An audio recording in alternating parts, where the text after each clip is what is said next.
Love was enough. I loved my son. He was my whole world.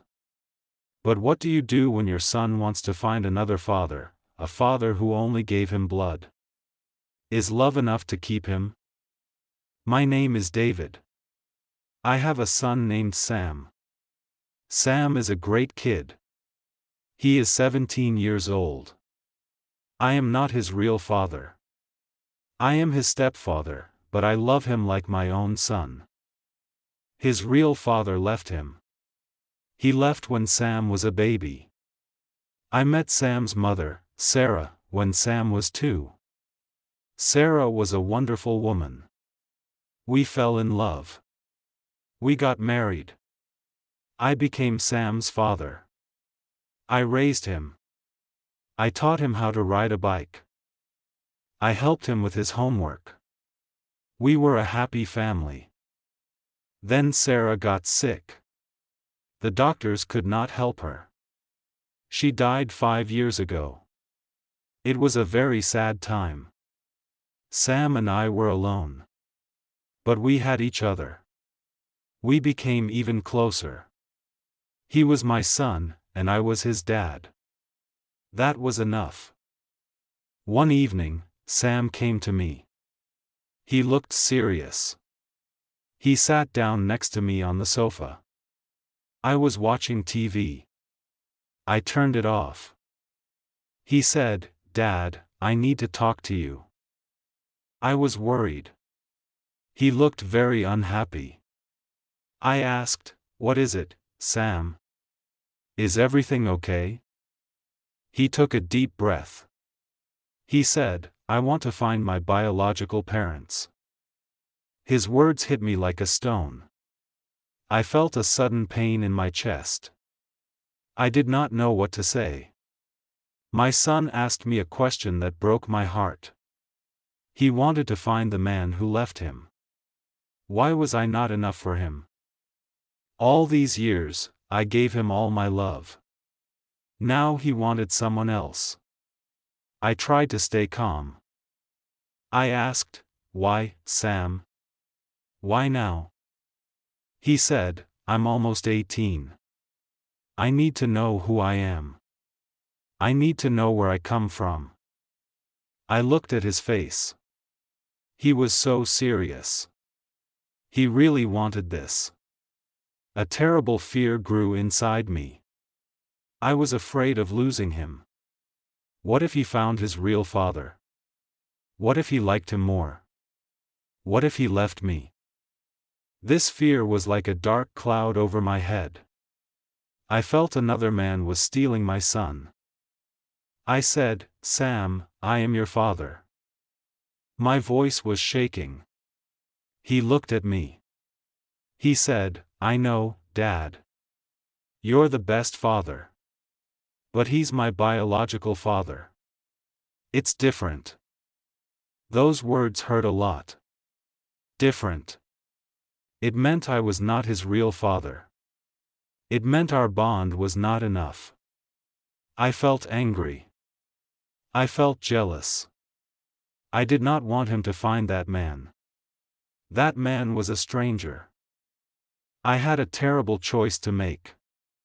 I could say no. I could tell him to forget about it.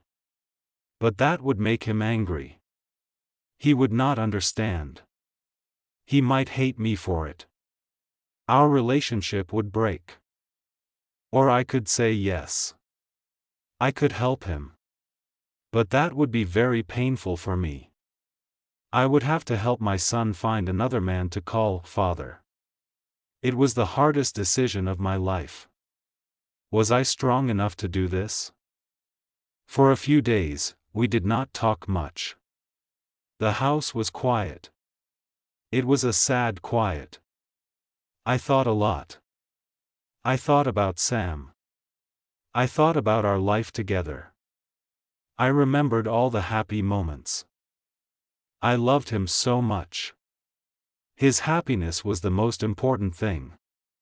I realized something: my love for Sam was bigger than my fear. It was bigger than my jealousy. If I truly loved him, I had to help him. I had to support him, even if it hurt me. So one evening, I went to his room.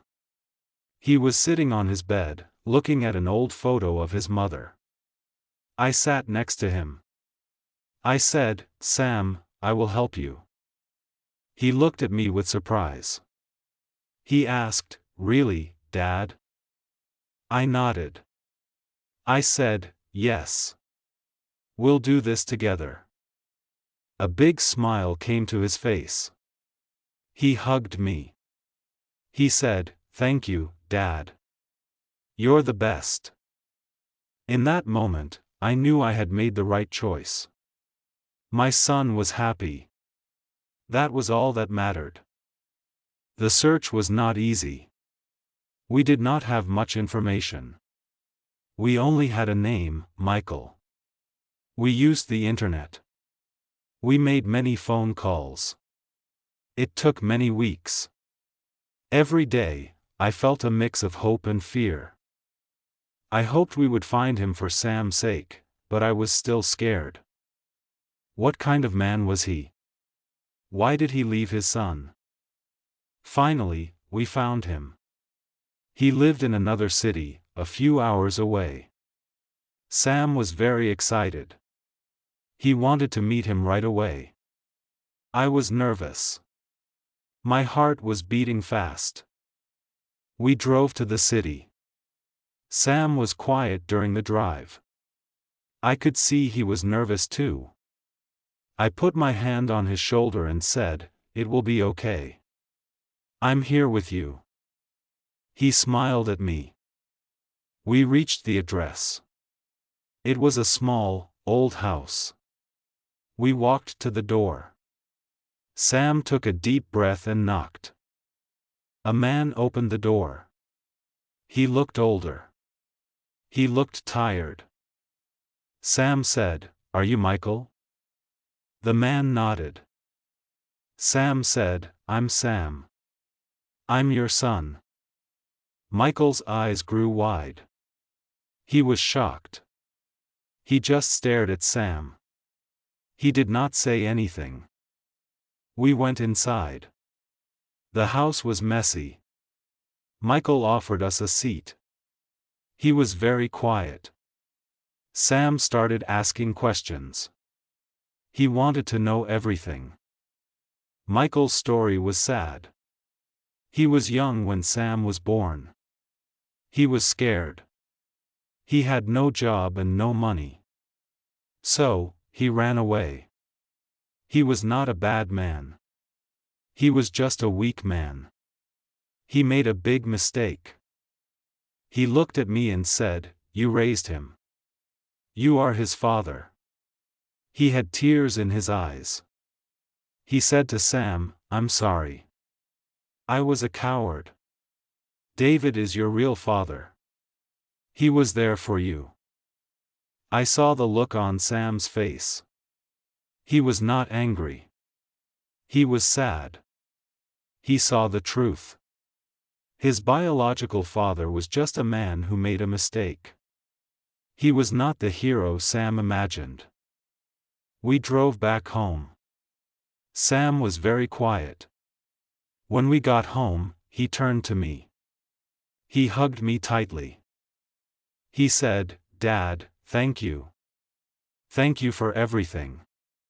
Today I found my biological father, but I also understood something more important. Blood is not what makes a father. Love makes a father. You are my real father." My eyes filled with tears. All my fear was gone. I hugged him back and said, "I love you, son. Always." In the end, love was enough. It was more than enough. Our bond was stronger than ever. I was not just his stepfather. I was his father. And he was my son forever.